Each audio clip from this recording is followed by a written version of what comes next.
And now for a special feature of this week, today on the show we have a trailblazer, a pioneer and quite possibly the coolest skier you've ever heard of.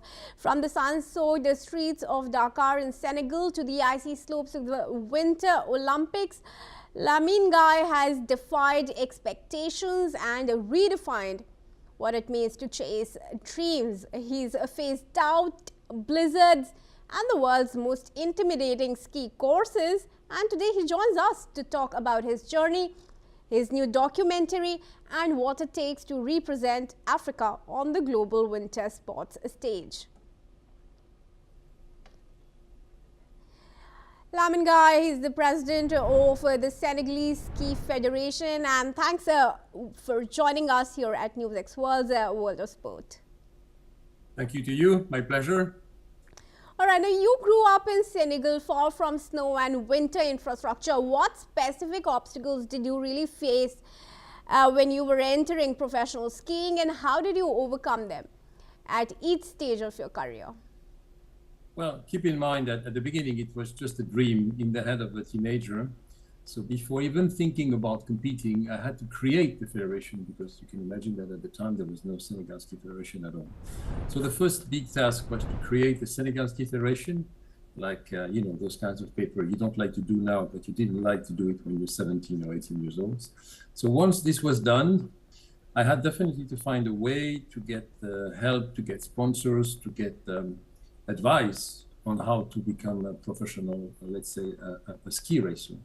So once my federation was active, I asked help from the French Ski Federation and from the Italian Ski Federation. And slowly, they helped me to, let's say, to go through the first steps.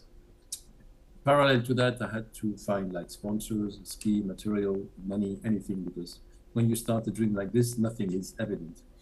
And after, let's say, struggling for a few months or years, then I had finally the chance to be for the first time on the slopes and to enjoy my dream. All right, interesting. Now, when you first competed at the Olympics, what was the biggest reality check that you really faced on and off the slopes compared with athletes from traditional winter sports nations? Well, my first Olympics was Sarajevo. So, we all remember our first times, whatever it is. And my first time in the Olympic in Sarajevo was very special. It was special because I arrived here like very young. I was 24 years old. And then my head was full of dreams, Olympic dreams, the fact that you can be with many people from all around the world doing the same thing. But I had to face reality, and reality was I was a one-man team, meaning I had to be present on the slopes for the race or for the training.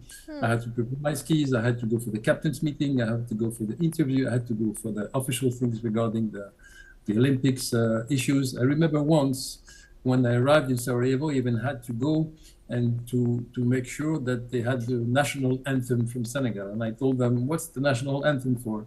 And they answered me, it's in case you win. I said, okay, I recognize the anthem, but the chance for me to win are very small. Yeah, okay. Now looking back at your Olympic appearances, how did your mindset and preparation have evolved, and which Olympics really tested you the most, both as an athlete and as an individual? Well, as I told you, the first one was Sarajevo, so my head was full of dream. Let's say I was expecting a kind of an Olympic dream. That was partially here, but not there, because then you face reality, like no money for training from the International Olympic Committee and those things. The second one was Albertville, 1992, a very, very, very challenging slope. Only a few racers were starting with the downhill, only the professional were there and me. So it was very challenging from the physical point of view and technical point of view. And the third games, it was in Lillehammer, and it was after the new rules for the small nations. So I would say that I attempted these games with a different mindset, keeping in mind that it was not going to be easy anymore for the small nations to compete in Olympic Winter Games. Now your new documentary revisits moments of struggle, criticism, and resilience. Was there any part of your story you hesitated to put on screen, and if yes, what was that? Why was that? Well, We started to shoot last week in Sarajevo, and I discovered a fantastic crew, and I told them exactly what was happening in my life and in my story.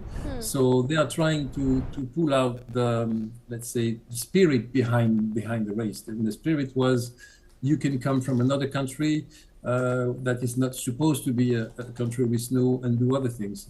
Let's say I was trying to give this message that it doesn't matter where you come from.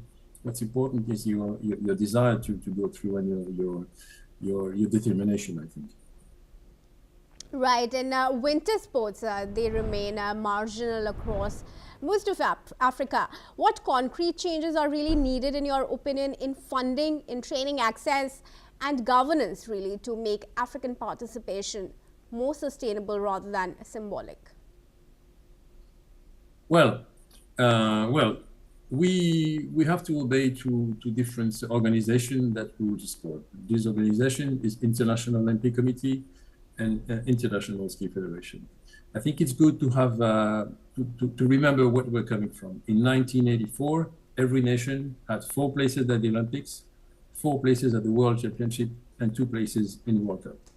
Today, you need to go through qualifications, to go to Olympics, to go to World Championship, and to go through to World Cup. So it's getting harder and harder and harder for us. But the world is opening more and more. You have people from Africa, from other countries, traveling all around the world. I've been looking. There is people from India going to race at the Olympic in Milano Cortina. So the world is changing, and I think, especially in the world of chaos today, in my opinion, the Olympic Committee should say, listen, we are all here for the celebration of humanity.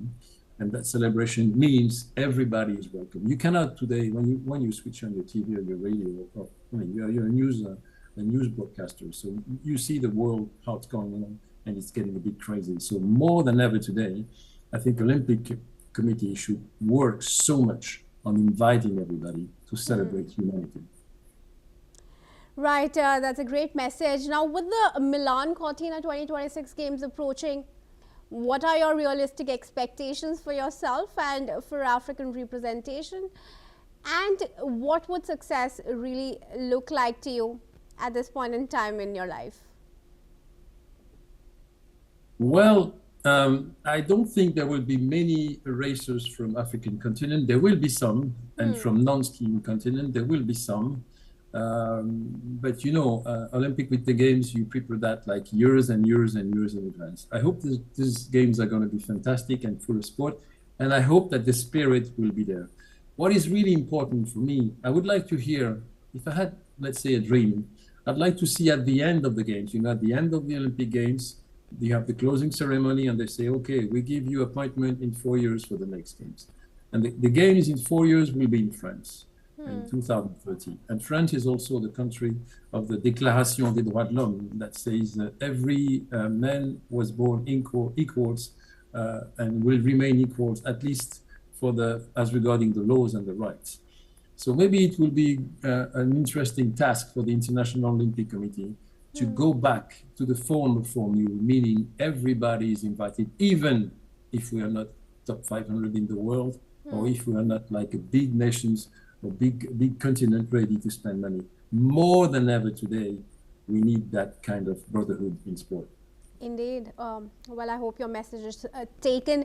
But Lamine Gueye, it's a pleasure to have you here at World of Sports on News X World. Thanks for speaking.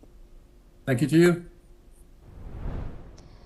And we now move on to the Champions League. The draw for the playoff round of the